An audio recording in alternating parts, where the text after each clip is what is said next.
Once upon a time, there was a man who had 3 sons.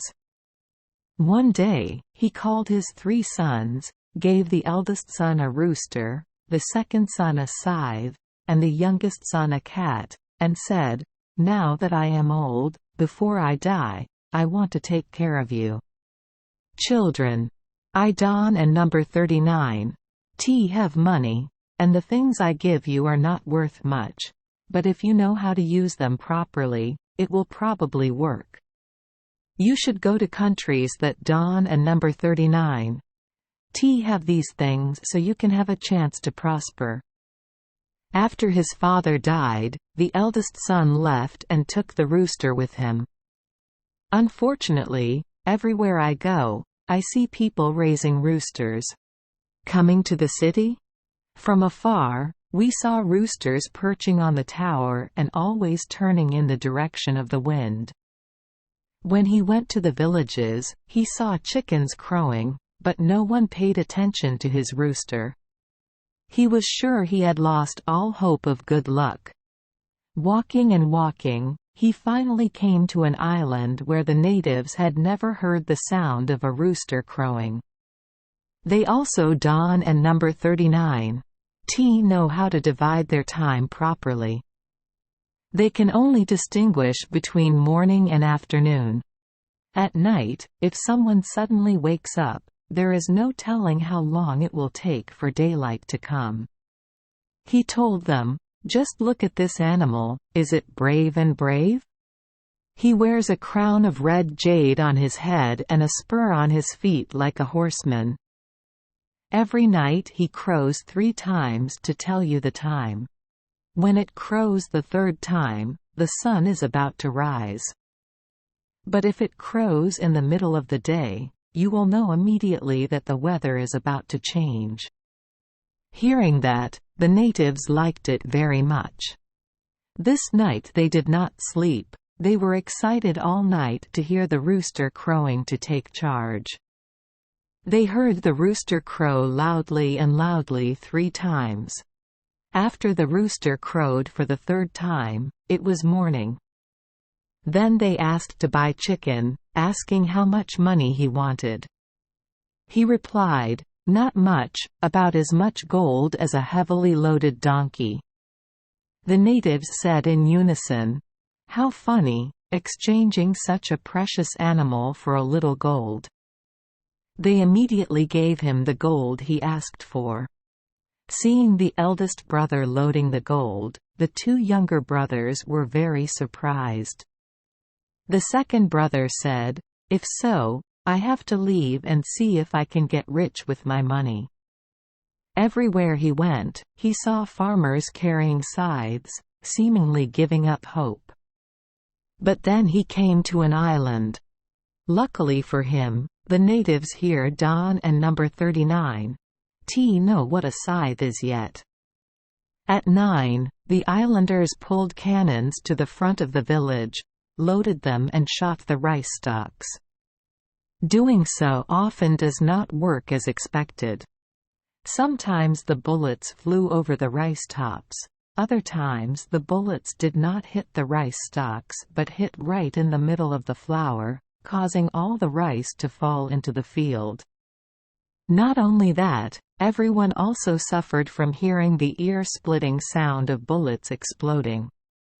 Seeing everyone struggling like that, he immediately took it out and picked it. It looked so smooth and delicious. The natives were surprised and stood with their mouths open. Then they offered to buy that strange rice harvester, and they paid whatever he wanted. So he got a heavy pack horse with gold on its back. The 3rd brother also wants to exchange the cat for the right person who needs the cat. The youngest brother and number 39's situation is no different from the 2 older brothers. There are no ghosts on the mainland, and there are cats everywhere. There are so many cats that people have to drown the number of newborn kittens.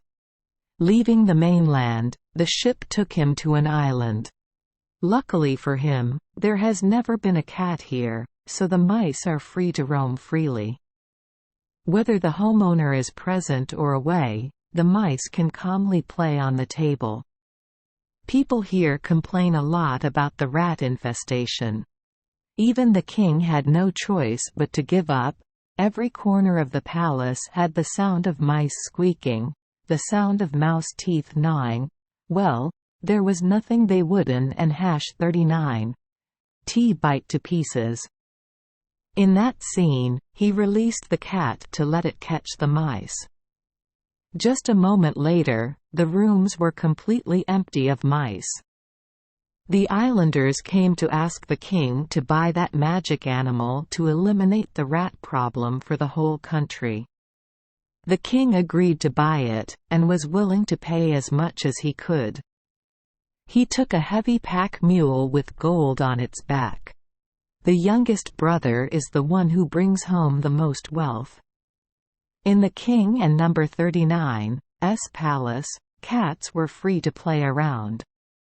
For each cat in No. 39's play, a mouse died.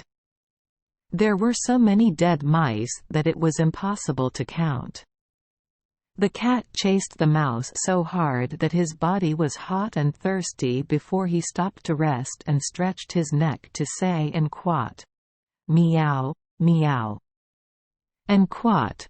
The king and his servants heard a strange cry and ran out of the palace in panic. Once outside, the king and I were able to calm down and discuss plans. Finally, the king decided to send a messenger to ask the cat to leave the palace immediately, otherwise he would use force to drive him out.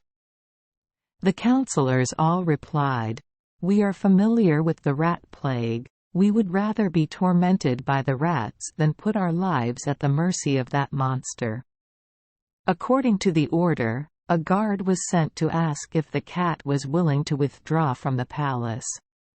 Now the thirst is even more fierce than before. The cat cranes its neck and cries and quat, "Meow, meow." And quat. The guard thought he was a cat and said, "I Don and No. 39. I won and No. 39. Withdraw." The guard returned to report to the king. Hearing that, the strategists all said, "If that and No. 39's the case, then use force to show off."